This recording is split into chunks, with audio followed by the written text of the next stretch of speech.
Welcome back, everybody, and I'm back again with the Star Trek pinball. Yesterday I put the LEDs into it. There were a few that I was not able to get to. They were just really difficult underneath the what's called the VUC here. I was able to get the two-time rift and the Space. warp factor The final frontier. lights in. These are the voyages of the Wait for it to Starship finish. Enterprise. Its continuing mission, to explore strange new worlds, to seek out new life and new civilizations, to boldly go where no one has gone before. All right, so now that's done. What you want to do if you want to see a comparison, go back. I think it's 2 videos. This machine is back in this spot where it's kind of dark because it's just there's no lights, overhead lights over it, and it was really hard to see anything in it. So just the combination of putting in the LED GI, and additionally I put in 2 sets of what are these called? Spotlights. So there's a set here that I just used that existing post to mount them on, and it's using the that GI insert back there, and there's a light kit there. So that worked out really good. Like the that's from Comet Pinball. Excuse my stuttering there. Anyway, so there's one here, and then I put one over here as well.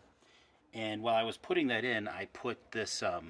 I had this model Enterprise that I had gotten from like I took my daughter to Comic-Con in Albany, and this is like one of those kind of boxes you open up and you don't know which ship's going to be in it or anything, whether it could be any ship. It could be Deep Space Nine, it could be Voyager, and it just happened to be the Enterprise, which was really awesome.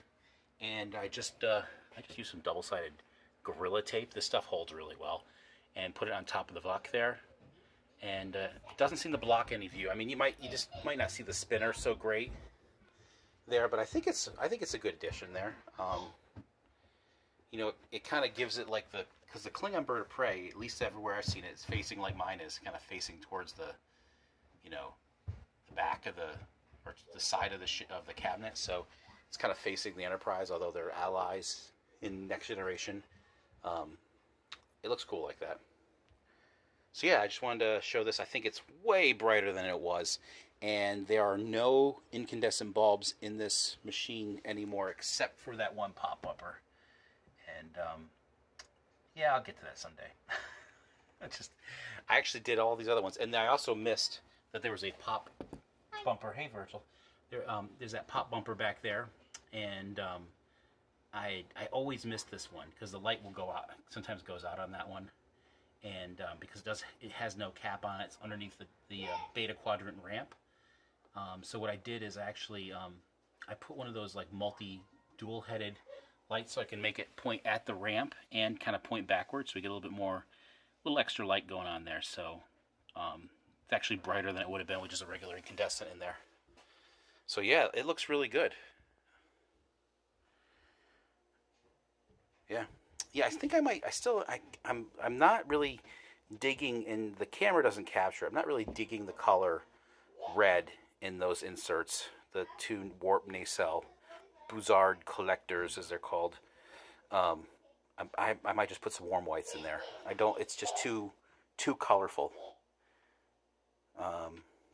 Yeah, you know, the thing is too is that I don't know if this is lit up as well as I would like either. I could put I might put something else in the slingshots. I mean, it's bright, but it's just, I don't, you know, now that I got the spotlights in there, I feel like the lower playfield could use a little bit more light. We'll see. It's an evolving thing. All right, thanks for watching, everybody, and I appreciate it. Oh, and the other thing I was going to say, because some people mentioned using pin stadiums, you can see that little connector there. I actually have an LED light strip. You can see I just have it Gorilla taped on the ends. I didn't put up there like permanently. And I tried that out. It was way too bright. Especially it just kind of like, you know, that kind of is supposed to not be so bright there. So, I mean, maybe I don't think we need it right now. I don't think that part of the pinball needs that. And using pin stadiums kind of sucks because every time you want to take the playfield out, you have to take them out first. So, I think the spotlights really just do the job way better and are like way cheaper. Because like pin stadiums, like was it $230, $250? And then you have to contend with the fact that we have this wire form ramp here, which I don't know how you would get. It goes right up to the top.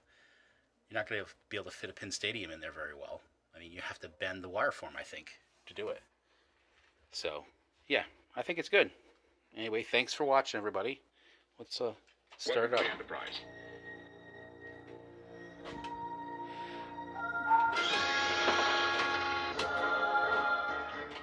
Can't play one-handed here.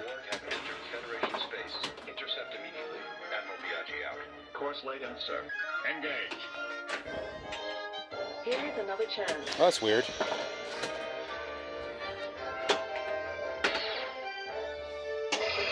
Let that fall. I think the ball got kind of stuck there. All right.